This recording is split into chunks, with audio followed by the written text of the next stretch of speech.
Hmm.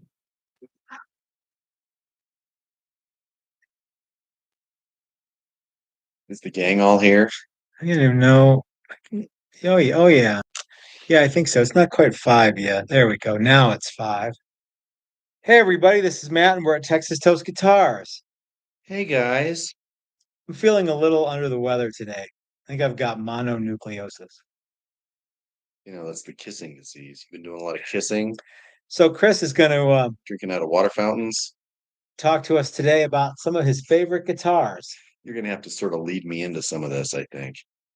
I did see that was the title, Mm-hmm. which is rare for me to know what we're gonna talk about until we actually start talking about it. So yeah, I've been thinking a little bit about it. All right. So what's been going on, Matt? Well, I've been doing a lot of fret work and sanding, Uh-huh. and it's really hot, and I'm exhausted all the time now. I So, don't know. I don't understand that. like I said, I think I'm probably you know, have a medical condition. Should have titled it that. Yeah, but then people would want to talk about that, and I don't want to talk about that. Okay. So, yeah. So I'm gonna take this opportunity to kind of let you drive the train here a little bit. Good idea. Okay. All right. I'll do the best I can, Matt. Thanks to Doug who says on the road driving ad free. Hey Doug, where are you headed, man? Anywhere good? Are you going like to Bet he's gonna go swing a club. yeah? Yeah, it might be too late to do that though. Usually he's on his way back from swinging That could clubs. be. That could be. All right. Well, yeah. Oh, that's a pencil. Like, what was that thing on the so yeah, I'm not like I said, I'm just kind of under the weather a little bit. So Yeah. yeah. So anyway,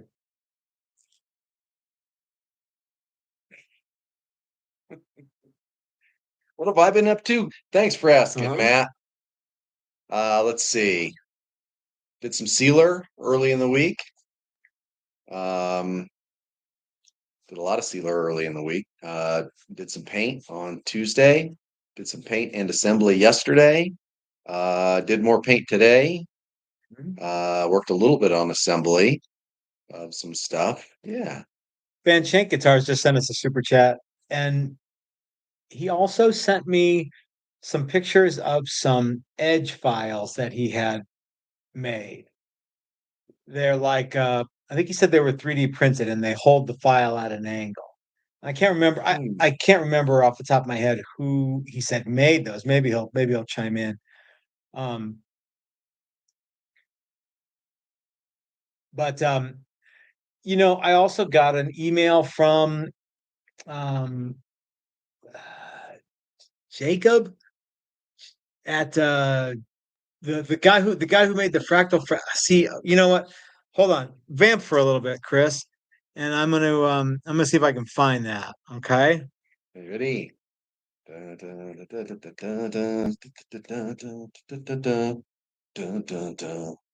Jeremy. Okay, so Jeremy's the guy at Who made the fractal who fret made the press? fractal fret press. Now a Okay. lot of you guys watch that, and um he I said, hey, because I didn't know him and he didn't know me. Well, as it turns out, he did watch some of our videos. Yeah. And he said, I've been watching your, YouTube show for a while. And he's like, thanks for giving my fret press a shot. And then, there's some niceties exchanged and that's very cool. Um, did you know that Sir Guitars uses those? I knew that because you told me earlier in the week. And you can just go to their website and see, Yeah. you know, there's a handful of other outfits that use it. There was somebody who maybe there was a couple people who were like, it's brass, so I'm not sure how long it's going to last.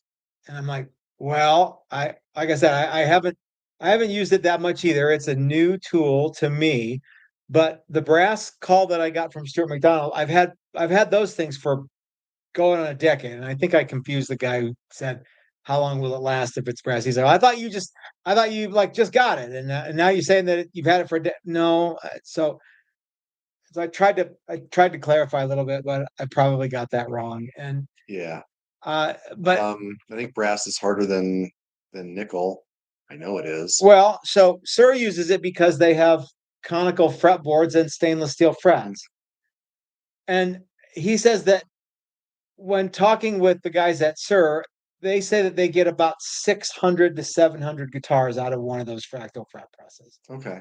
So that's like for that. I don't know how many guitars Sir makes a year, but if it's a tool that does what you need it to do, Hmm. um, I think that I think that's a reasonable amount of money. I mean,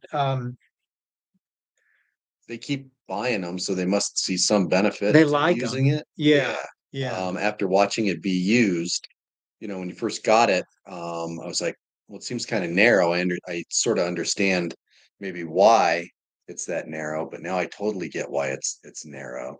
Um, I'm actually not sure that I do get. I like that the feet on the very end can kind yeah. of compress the edges. Yeah, I think that's the whole idea. I think if it was that wide, Mhm, even with the articulation, mhm. you wouldn't get the same press Yeah. action. I mean, you ask anyone who's built a bass with us, when you press in bass frets, even the Stu Mac one, which is wider, isn't wide Isn't enough to wide enough do to do. all Yeah. that stuff. Uh-huh.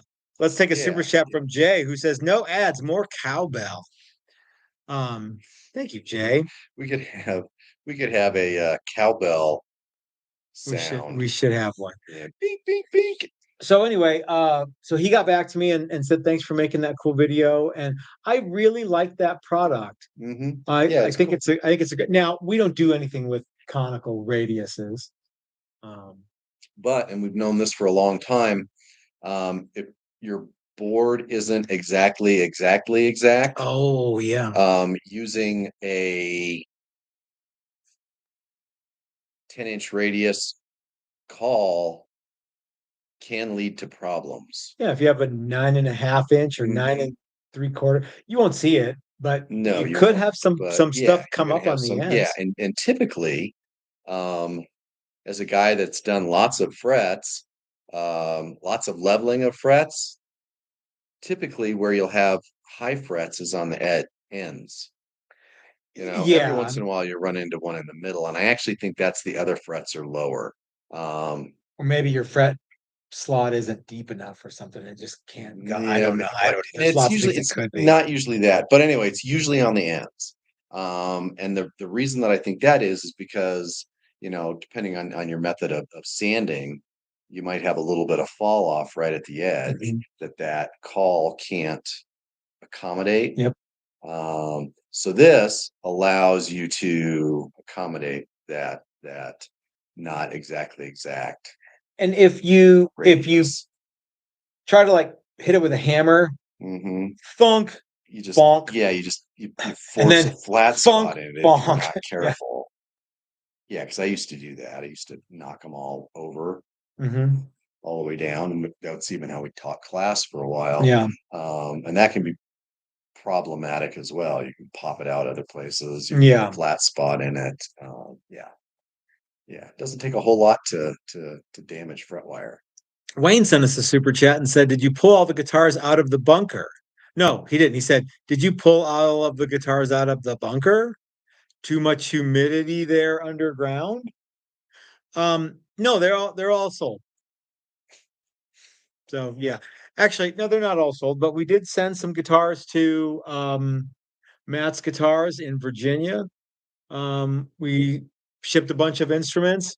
So Yeah, we had a bunch of stuff that was yeah. done and Mhm. going to people, and Yeah. yeah, and you know when you see this video in your feed, you go, "Hey, that looks different." Uh-huh. Yeah. Yeah, Yeah. yeah, it's a neater, cleaner Texas toast. All right. So yeah, the fractal fret press. A lot of people saw that, and it's like I said, it was close to $300. I think it's like 289, and there might have even been some shipping tacked on it. I Yeah, don't recall. it's definitely a builder's tool. Yeah, you don't want to just. It's not a hobbyist Yeah, tool. somebody said I only make two guitars, so that's not for me. Yeah, I get that. yeah. Oh, totally. Yeah. Um, but but particularly if you have a conical fretboard radius, um, and I don't know if it would be better with stainless steel than another style, but like I said, Shure uses theirs with conical fretboard radius as in stainless steel, and like I said, they're estimating 600 to 700 guitars Yeah. with that unit. Yeah. If you use nickel, silver, Might go up. I I can't imagine that it would go anywhere but up, Down. right? Yeah. Yeah. Yeah. So I think, limited experience with stainless steel Mhm. frets. Um, but the more evenly you can put the frets in, the less after pressing Mhm. fretwork you have to do. If Yeah. this tool works the way that we think it works, well worth it, Yeah. especially if you're doing stainless steel, because Yep. nobody wants to file and hack on that stuff.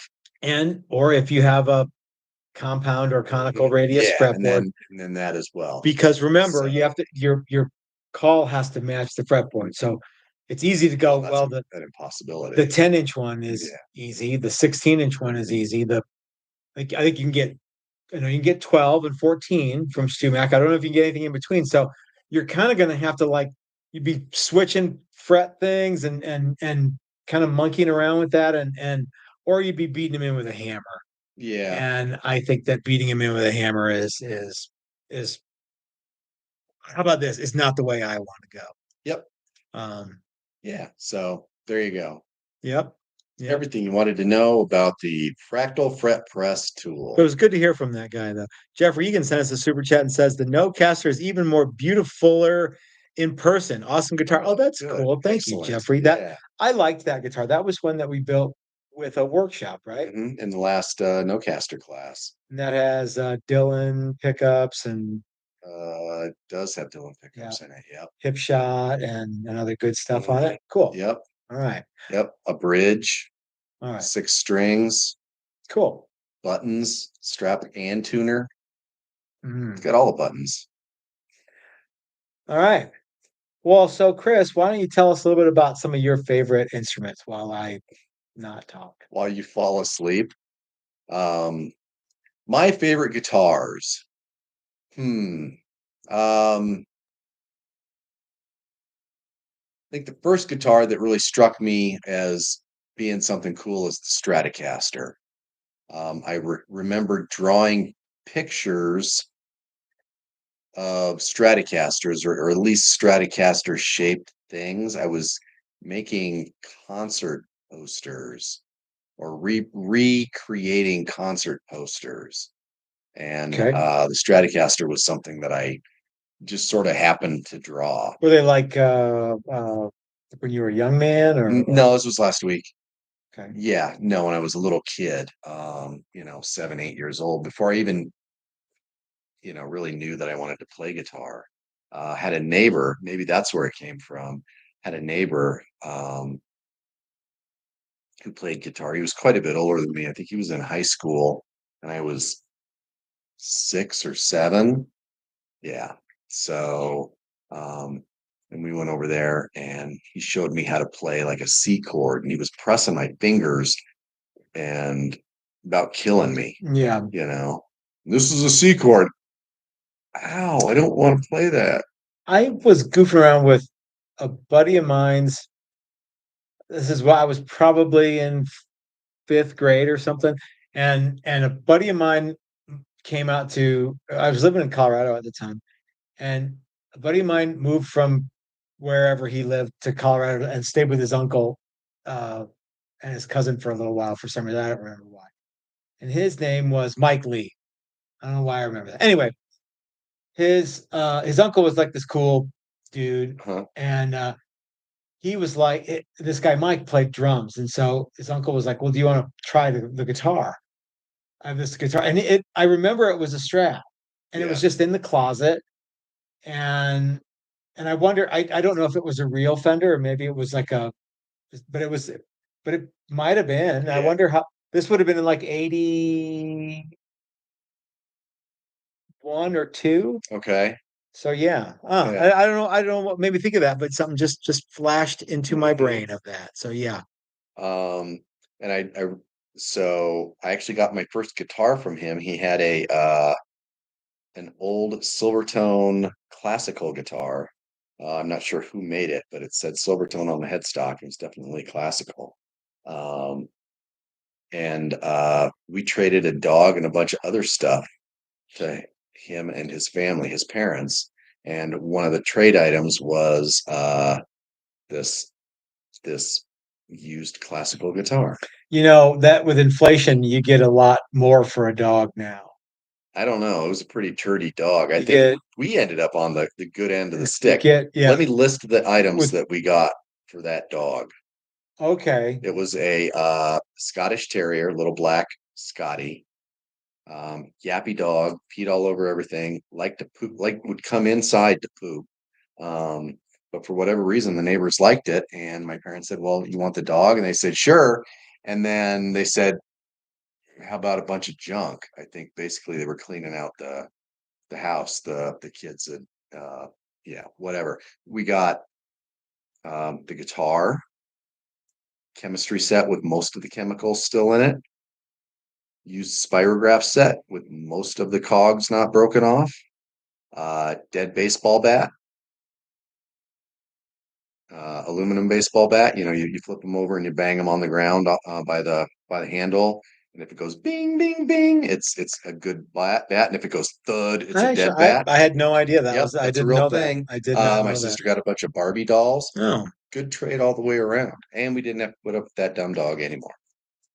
okay. So, So are but you anyway, saying that he the had one of your, that classical guitar was, uh, so that was the beginning of guitars. so that wasn't one of your favorite guitars? No, no, but I do recall he also had a play guitar with the Ventures Okay, album, now we're and getting somewhere. I saw pictures, and in the pictures there was a classical guitar, and there was also a Mosrite, All and right. that may be why I like Mosrites so All right, much. let's put a pin in that. Let's come back to that. Okay, We're going to come back to you talking about guitars that you do like, not dogs that okay, you don't like, after okay. we take a quick super I chat always thought it was question an from, interesting story. it is an interesting story. I know. Usually it entertains you. Tomorrow we'll do Guitars I interesting don't like. stories that Chris traded dogs, things that Chris traded dogs. Everybody already knows the story now. All right, let's take a super chat I from only tried Bud one D. time. All right, let's take a super chat from Bud D, who says, 3 types of StuMac Z files. Do I need them all? No, you don't, Bud. If you were just going to get one, I would say get the original one with a handle. If you wanted to get, if you work on acoustic guitars a lot, I would say get the one without the handle. Mhm. If you do a lot of repair and you have to dress a lot of frets and you have to remove a bunch of material, get the one without the handle in 150 and in 300, both the original. If you've never done any before and you want to just try it, but you're kind of apprehensive about doing fret work, get the safe edge. But if not, if you just want kind of a good all around one, get the original one with the handle. I think that one's pretty good. Yeah, that seems right to me. That's the one I think first of all, that's the one that we started with, so I got used to it. But I've tried all the others, and yeah, We give everybody they're all good. the Everybody has a the safe safe edge edge in in in class. the Yeah, workshops. yeah. And it just takes a few minutes more with that one than it does some of the others. So yeah. Dylan sent us a super chat and said Fender just released an 11-inch radius fretboard, adding another increment in between. I don't know why. LOL. Thank God, finally somebody did it. I actually think that the reason that they did it was because Ernie Ball used an 11-inch radius, uh, at least on the Music Man bass. Yeah. I know that that was an 11 on that. Yeah. I don't know if all the Stingray guitars were or the Stingray basses were, but they used 11. Not and I'm sure that, someone would say it's 4, I think. All right, but I don't know. What So when you buy those little uh radius gauges, Mhm. whether it's the big the four-sided ones or the little uh ones that are cut out and you can put it underneath the string or on top of the string, Mhm. you get all sorts of crazy sizes. So somebody must make a guitar in that size, Yeah, right? Yeah, I yeah. mean, you get a 7 1/4, you get 9 1/2, 10. I think I had an 11, a 12, 14, 16, 20. Yeah, Yeah, you I would think think I've that seen if some you other had, sizes too. like, So 7 1/4, 9 1/2, 10, 12. I think acoustics are 14 or 16. some are, some aren't. I mean, Yeah, it depends on the yeah, guitar. yeah. Yeah, it's ridiculous. And then you start looking at like Japanese stuff, and they have all sorts of other things too.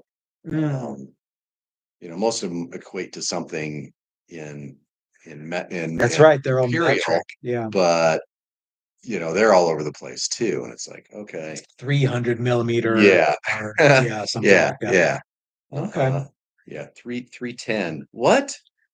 So let's talk about the first time that you ever played a Mosrite. Like you saw it on the Ventures album. Uh-huh. When did you first try one?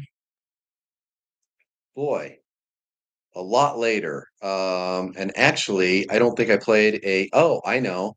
Um, I was in a surf band, and the drummer of all people had a Mosrite that you know of, that you actually saw, that Bruce Jesse's Clay, Oh, with the Kaler? uh-huh, Mhm. yeah, and he bought this Mosrite I and was supposed to have that guitar. painted it up and everything else, and it had Gibson P94s, I think is what they call that pickup. It's a P90 shaped humbucker, and it had a Kaler on it. It had a I don't know if it had a locking nut or not, but Bruce anyway, always was doing stuff where he would like take I do remember, like I said, I remember that guitar from like 1990 something. yeah, And that was when I'm sure Mosrites were coveted and sought after, but that one was not in any kind of terrific shape when Bruce yeah, got and I it, don't and know if it so was he a real Mosrite, if it was turned it into a Japanese, guitar. what it Yeah. was. Yeah, so and that guitar was it was kind of fun. I mean, it'd been overworked and there wasn't a whole lot left. But then several years later, I bought a stripped down 65 Mosrite. Previous to that, I'd played some Unibox Mosrite copies, Mm. which are, yeah, that's what they are, is copies. I played some Hallmarks, have lots of good Hallmark stories about Hallmark Mosrites. And then I bought this 65 Mosrite, which is really the first real Mosrite that I ever played. And yeah, it was stripped down. It was rattle canned black. It was pretty rough looking. The binding was falling off, and I redid it. And it was a really neat guitar. But like all Mosrites, I'm missing stuff. Um, the nut was seemingly 1.5 inches wide at the nut. It was 1.5. Instead of 1 5/8 is what Fender uses, Did one you 11/16 is what Gibson so you uses. said seemingly. Was I it had some I actually had some that or was it Japanese no, I had some Japanese Mosrites as well, and they all suffered from the same I issues. yeah, I've heard that that was a thing. Yeah. The Mosrite, the only Mosrite that I've ever played was probably like 1985. I know it was before I had a driver's license, and I don't remember the nut or any of that stuff. But Yeah. yeah, but Yeah. I know it looked kind of like Johnny Ramone's. It wasn't like his because it Yeah. was sunburst and everything. Yeah. But yeah, Yeah. Yeah, so the first Japanese Mosrite that I got from a place called My Rare Guitars. He's Eastwood Guitars. hmm, It's that guy. And he imported 5 from Japan, and they all were Japanese. They all said the Ventures model on the headstock, which was a big no-no. and I talked him into letting me put down a deposit because I didn't have enough money to buy it outright, and then talked bandmate Maui into buying one as well, and he sent him a trade in and got fairly beat up on the trade in. But anyway, these guitars showed up and they were beautiful, awesome looking So these were guitars. brand new or? Brand new. Oh, okay. Yeah, Okay. brand new. This was in 2000, let's just say 2005. Beautiful guitars, alligator case, three-tone sunburst, gorgeous, gorgeous. Neither one of us could play those guitars because the necks were so small. Would those guitars that you guys bought, would that become what Hallmark is now? Or No, okay. that's a separate thing. Okay. The Hallmark and so we bought these guitars because we're surf music guys and the Ventures, even though the Ventures are the only band that ever really used those. And But you've told me that the Ventures aren't a surf band. no, Did you guys know they're an that? instrumental band that played surf music Did you guys know the occasionally. difference? They I didn't. predate surf music. But anyway, um, oh man, beautiful guitar. I'm hoping Could that the not comment section will could be not play that full guitar of to save people my saying ass. that the Ventures are a surf Mhm. band. So I sold it. Yeah, great. Sold it. Tried to sell or put it on eBay. Had pictures. eBay pulled it off because the Ventures Oh, Inc. said it was bootleg material. It was bootleg guitar because it had the Ventures logo on it. what do you think? Do you think it? I mean, Well, it, that's up to the manufacturer and them. It's not my fault that it said the Ventures on it. So I stuck electrical tape over the oh, logo, reshot the photos, um, and made comments in the thing like, unfortunately, this guitar doesn't say the Ventures on the headstock. Sure would be cool if it did. Wink, wink. And didn't get pulled, sold it. okay. And yeah. And then ended up with bandmate Maui's guitar several years later. He traded it to me for a blue Jag Mhm. and ran into the exact same issues. I thought, well, I'm a much better player now. I can probably get along with that neck. Nope, still couldn't do it. Yeah. So really cool looking guitars, really hard to play. Tom says sharp V-neck, Chris. Question mark. Sharp V-neck. I think he's talking about maybe your Mosrite. I don't know. Okay. Um, let's see. Joe says he remembers playing the Ventures tunes in the mid '60s. Instrumentals, definitely. Dan says so. Wipeout isn't a surf song? Question mark. Well, so the Ventures didn't originally record Wipeout. It's a cover. So Okay. yeah, it's a surf song. So And they did an album called Surfin', the Ventures. do you? Bo did Freddie King did an album called Surfin' with Freddie King, or Freddie King Goes Surfing. Nobody's ever going to say Freddie King is a surf guy. Okay. There's a bunch of people talking about what What surf is? surf Yeah, and I'm going to let everybody. surf and surf some more. Yeah. So we've talked about Stratocasters Hmm. that you've told me you don't like. We've talked about classical guitars that are worth one dog that urinates in the house. Uh-huh. And we've talked about Mosrites, which you kind of have alluded to not really liking given the neck profile. Well, Neck so width. far, I think the common denominator in Mhm. all this is love the way they look, can't play them. Okay. Maybe that's an indictment on me, probably. Well, I mean, like, so I'm But sure there lots of are people other could guitars, play. yeah.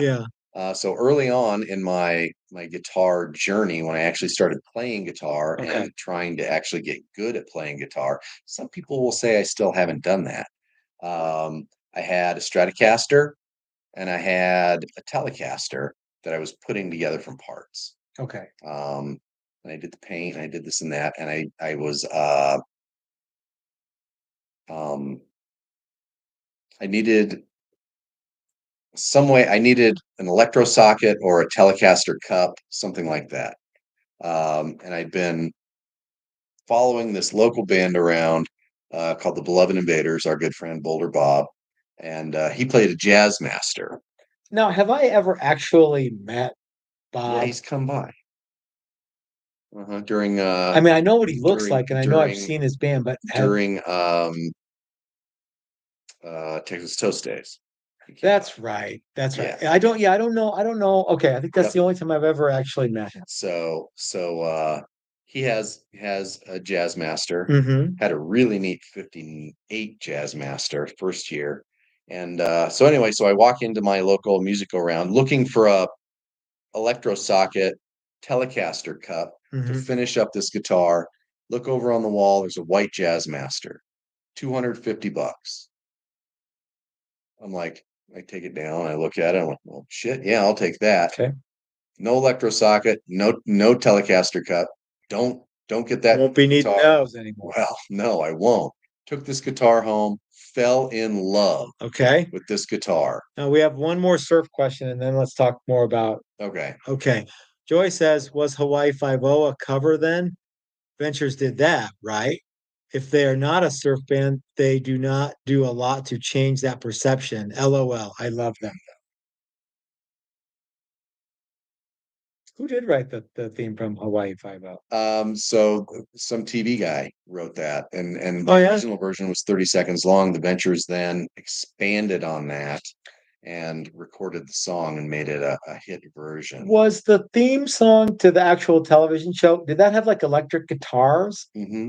Or was it like orchestrated with like, Well, there was a bunch of orchestration, but there was also electric guitar. Yeah. like there were trumpets and Oh things. yeah, Yeah. yeah. And there was Okay. a yeah, I mean, surf music is this big. And to say the Ventures aren't a surf band doesn't diminish the Ventures at all. And actually, yeah, the the Ventures predate surf music by 6 or 7 years, and they postdate it by decades. They're an instrumental band. Um, a little bit of reverb, a little bit of echo does not make a surf song. Tom asks, or writes, Mosrite had some twists and turns from plywood and masonite to the Mapis guitars. I'm not 100% sure what that means, I'm not sure either. but I do know that there were a lot of different Mosrites besides that kind of like a lot of people say like an upside down strat. Yeah, and if you It's flip not over quite a there. Strat and you look at a Mosrite, are they similar? Not really, You but could make the case, yeah, yeah. but I think that's what a lot of I think people I think two associate horns with. and yeah. Funny thing about Mosrite is, by the time the Ventures model came out, that it was originally supposed to be the Joe Mapus model, that Mhm. Ventures shape. Oh, it was? Yeah, they actually Okay. even made some, and then um, Did he Noki not Edwards play it? from the no, he did. I don't know that he got much of a chance. Noki Edwards came by and was looking at guitars because he was friends with Joe Mapus. Oh, And all of a sudden, this whole Ventures thing took over because the Ventures were way more popular than Joe Mapus at that okay. point. And then the Ventures went into business with Mosrite, um, promoting and selling, and they got a cut of all the guitars and blah blah blah. It was whatever, but I wonder how many um, they made. tons and tons and tons. Oh, yeah. And then the Japanese thing started up almost while Mosrite was still making guitars himself before they went bankrupt. How The did whole that work, you Japanese think? thing, I have no idea. I think he didn't have any copyright protection. Ventures were huge in Japan. They'd go over and tour Japan, and they'd take guitars with them and sell them when they were done. And there's probably a lot of things that you legally can and can't do in different Yeah, yeah, countries and with yeah, and copyright yeah, things. Yeah. and next thing you know, there's tons and tons and tons of Japanese Mosrites as well. Okay. Yeah, Ventures are huge, huge, still are. It's ridiculous. Way bigger there than they are in the US. Hmm. And so huge, huge Japanese following of all things Ventures and all things Mosrite. And it influenced tons and tons of other manufacturers over there. Okay. Tisco and Yamaha. Yamaha stuff's loaded with Mosrite-esque features. It's ridiculous. So I have no idea. But anyway, yeah. So yeah, So, all right. So I can nerd out moving on this stuff all day. moving forward from, well, don't worry, we have a half hour. Okay. So moving forward from, or you, if we can No, focus we more were. on. Let's talk about All right, Jazzmasters let's then. get back. Let's get down to business here. All right. So So fell in love with this with a Jazzmaster, $250 jazz. $250 Japanese Jazzmaster, which was one of the only ways you could actually get a Jazzmaster. At that time, it wasn't the only way, but it was the only economical way to get into something. Okay. Um, and yeah, so then sold, put that Telecaster together that I was looking for, finally got a jack cut for it, sold that, sold the Strat that I was playing around with that I sort of didn't like. Had a couple other Strats that I never really got along with. Sold all that stuff and started playing Jazzmasters and Jags and all of that kind of stuff. Um, just love those guitars. Love the way they sit in your lap. The where the bridge is. Just all the ergonomic stuff. Volume knobs aren't in the way. All that kind of stuff. So yeah, love those guitars.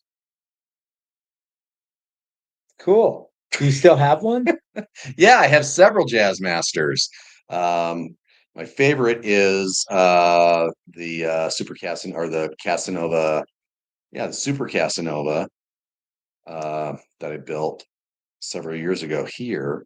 Which is it's funny because it's not really a Jazzmaster. It has several Jazzmaster-esque features. It has a Jazzmaster tremolo, has Jazzmaster-esque pickups, definitely a Jazzmaster shaped body, but it still retains that Jazzmastery Yeah. feel, even though it's a different neck, a different scale neck. But yeah, I like that guitar a lot. I think so much of the Jazzmaster is that trem. And as soon as you get rid of that, it stops being a Jazzmaster. Okay. So What about other things? Did you have anything else that you really liked, or y- acoustic guitars, or well, I like acoustic guitars, but I'm not like as nerdy about acoustic guitars because I just don't know that much about them. It's like I like wine, but I don't know that much about wine, so okay, I can yeah. just say I like wine.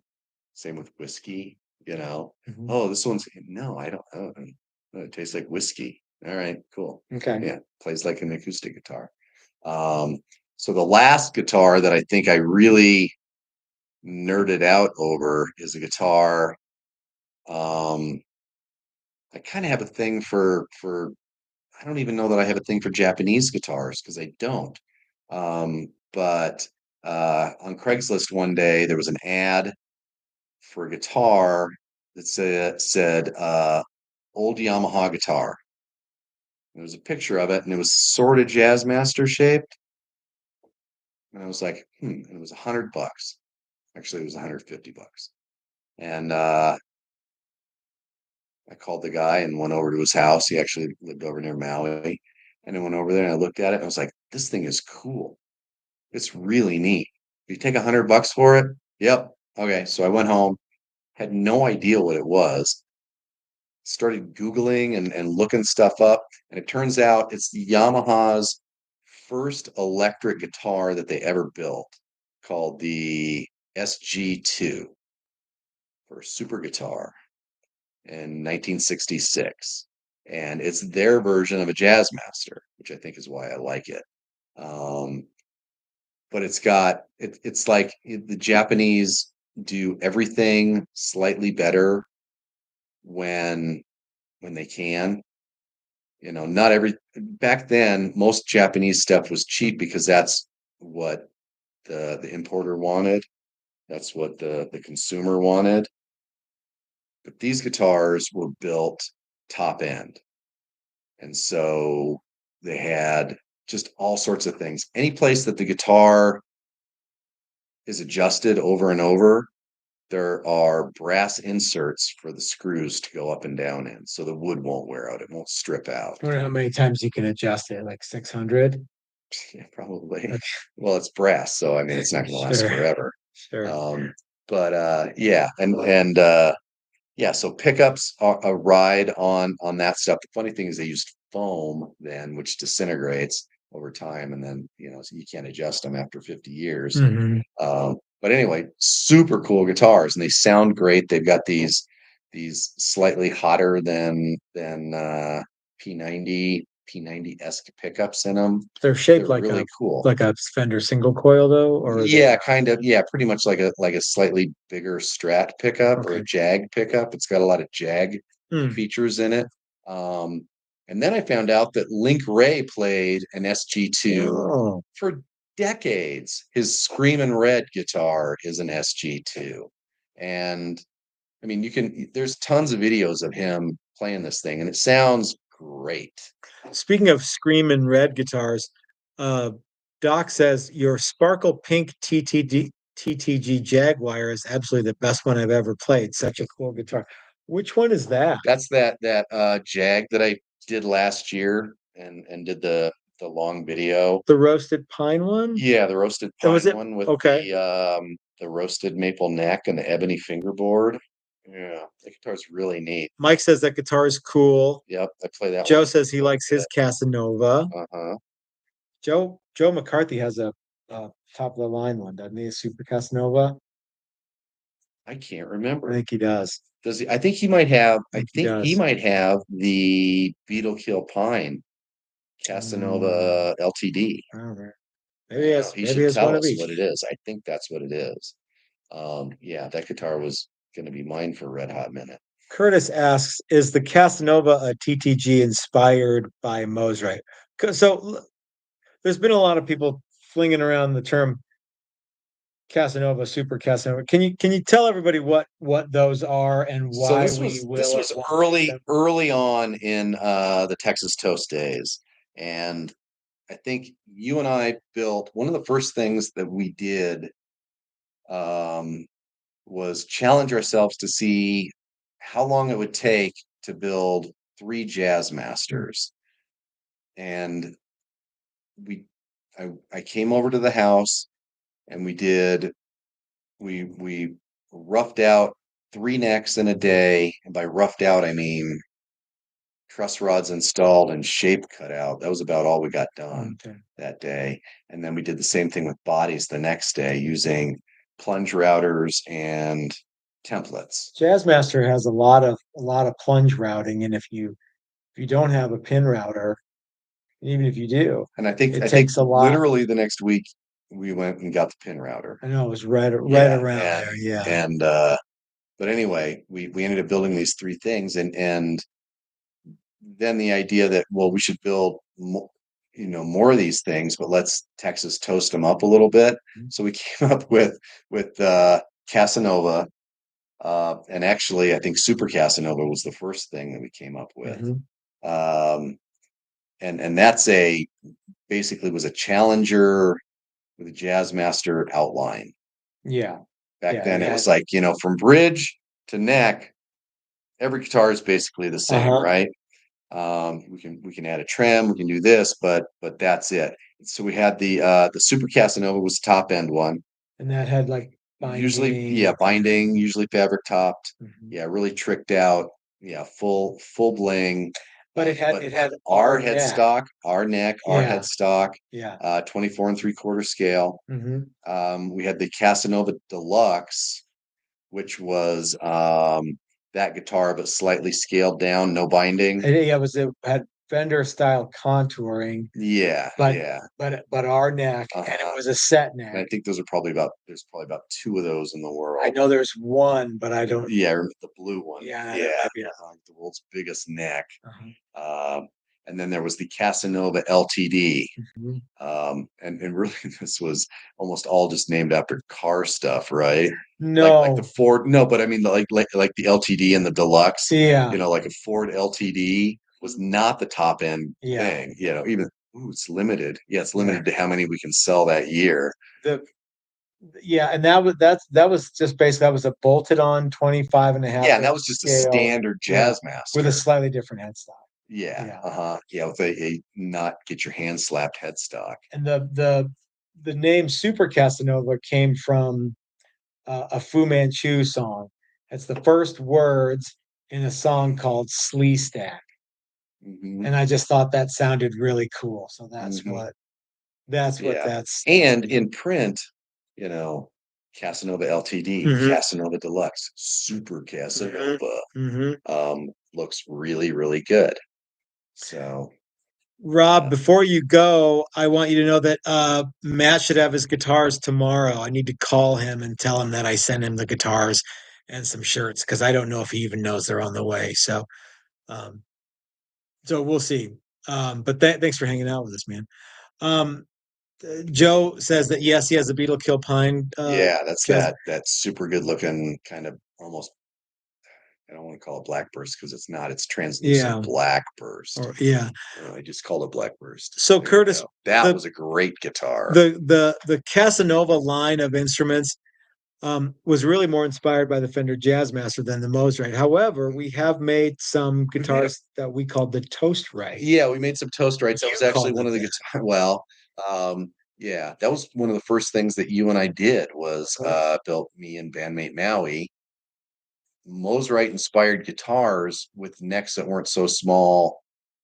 Only small Yeah. children could play them. How many Mosrite shaped guitars did we do? Well, so we did those two, and then for some reason, every single body blank got turned into a Mosrite one There was a weekend. lot. You got the copy carver out, It was and the the next thing shaper. I know, They were really easy to make on the shaper, the well, it body, was the the shaper, outline. but then the Yeah. copy carver, you got that out too, and Hmm. there was just a fleet of them. And at one time, I think we had 7 or 8 or 9 of those bodies. And then it was like, well, you need necks. So you made necks.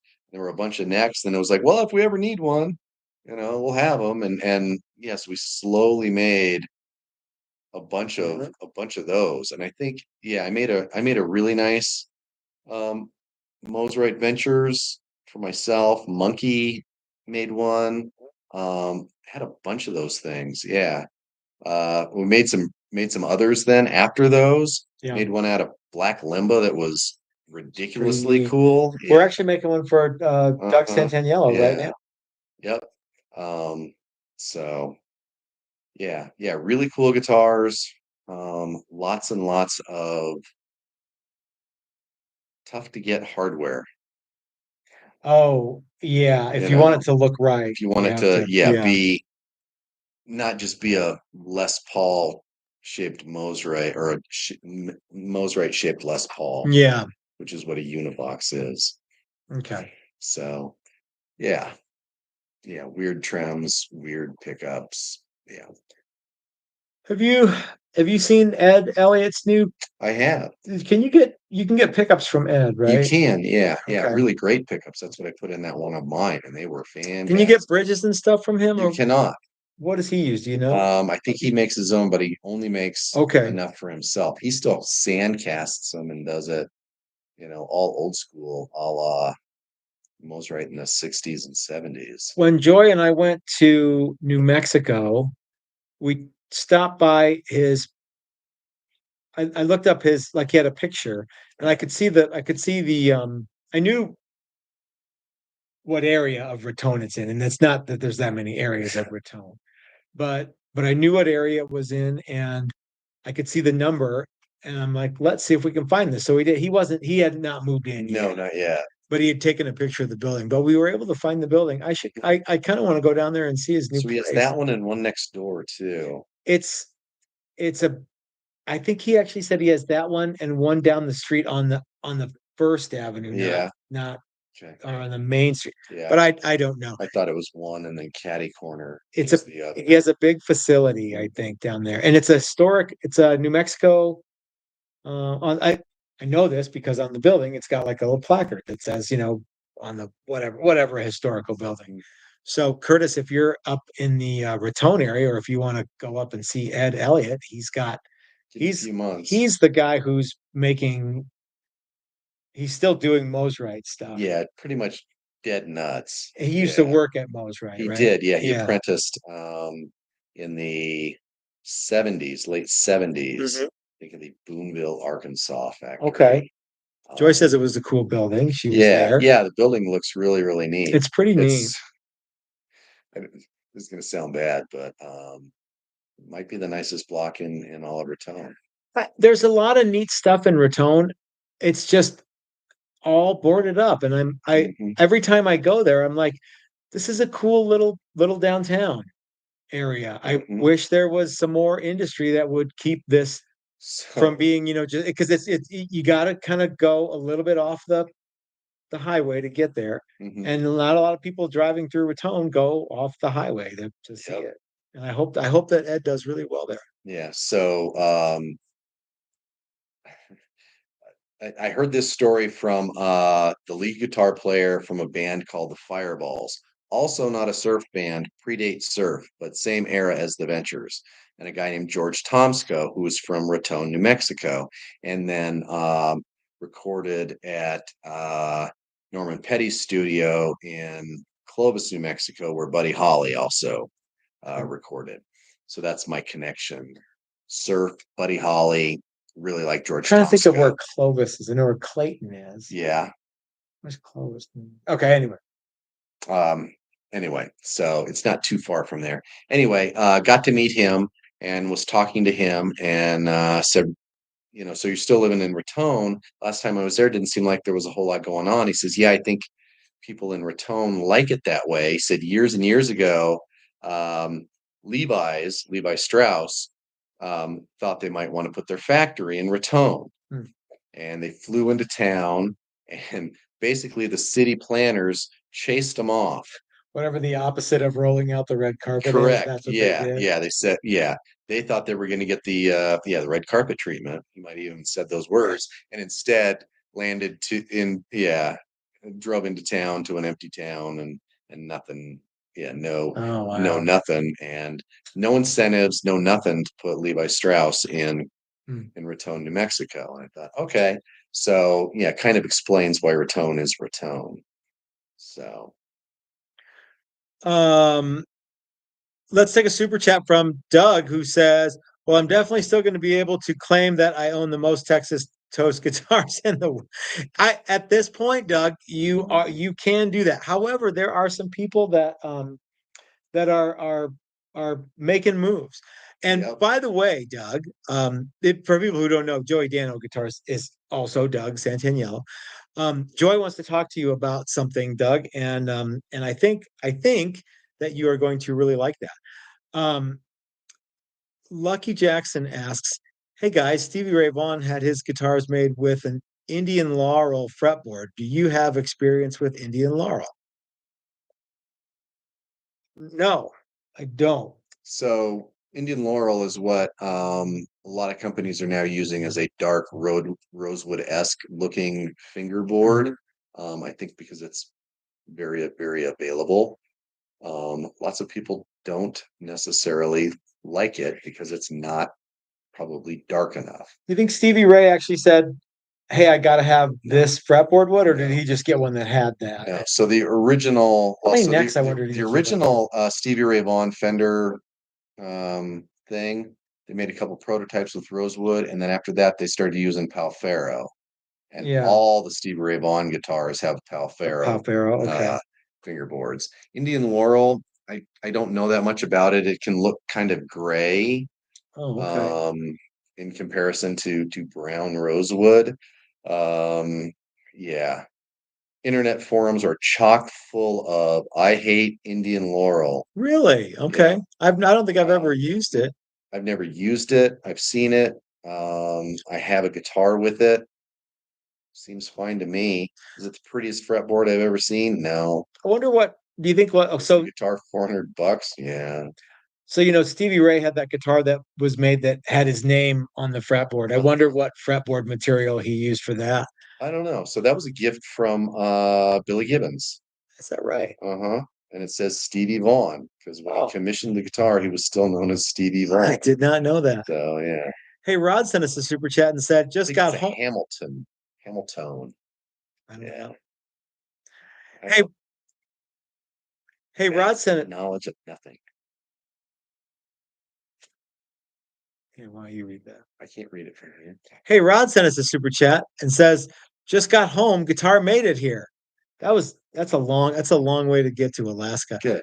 Made it safely. Great job. Love it. That's cool. That was a neat guitar. So I'll let you know more when it thaws out. yeah, I wonder how cold it is there. It's probably not that cold. Um, all right, Chris. Well, Springtime in Alaska.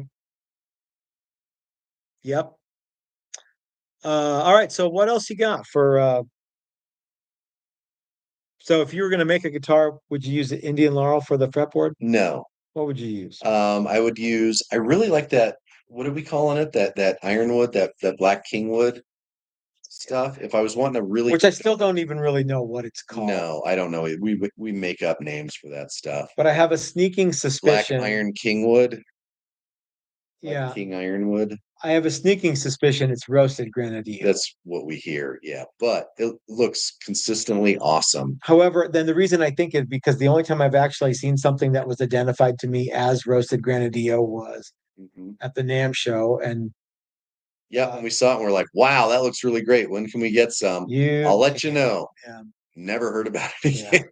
yeah, And that was from our friend Dan, yeah. um, at Tonewood Experts. So by the way, Dan said, Jay says, have you guys ever done an iron nitride finish on a guitar? No, No. never have. So, but I was talking with That's Dan that because thing I where was, you use it almost it seemingly rusts the wood, hmm, right? I think I so. have no idea. Yeah. It does. It's kind of a grayish tone to the wood. I was talking with Dan earlier this week because I had ordered some stuff for the workshop in July, and I was talking about some specifics.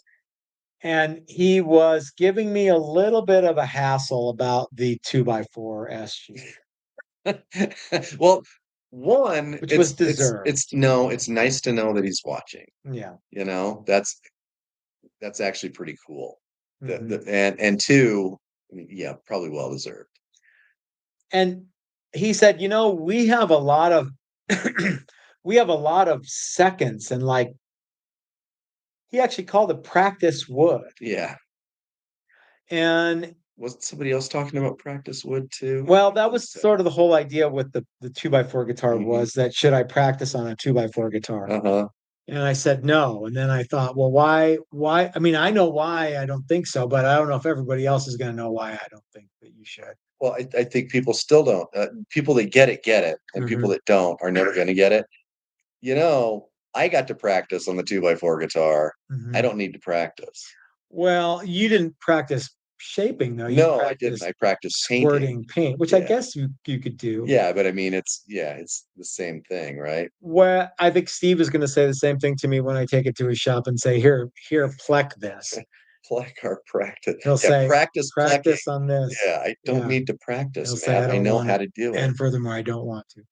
So is that guitar painted then? No, it will be first thing in the morning. Okay, so we might show that off tomorrow. Yeah, Eh, it'll be. I don't, one of the problems with showing stuff off before it's completely assembled is doesn't really look done, and, mm, and that one definitely won't look definitely done. won't. It'll look the Maybe, same. I could not paint it and show it tomorrow, and everybody go, yeah, "What?" wow.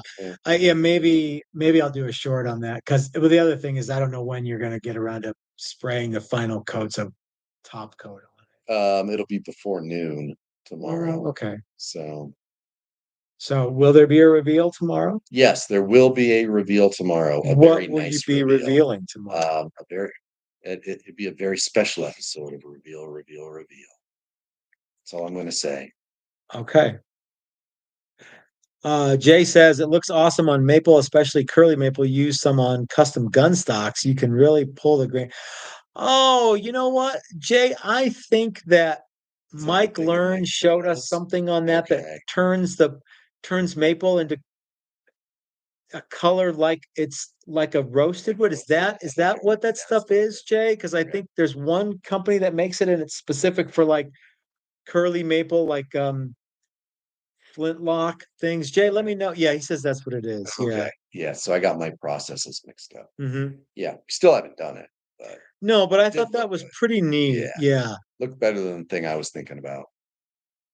Doc says that Dan puts bundles on sale, body blank, neck blank, fretboard for $65. Uh-huh. Yeah, that's a pretty good deal. So, Yeah, yeah. And really, and I think you can get even less than that, Doc, if you don't mind having it be quite literally practice.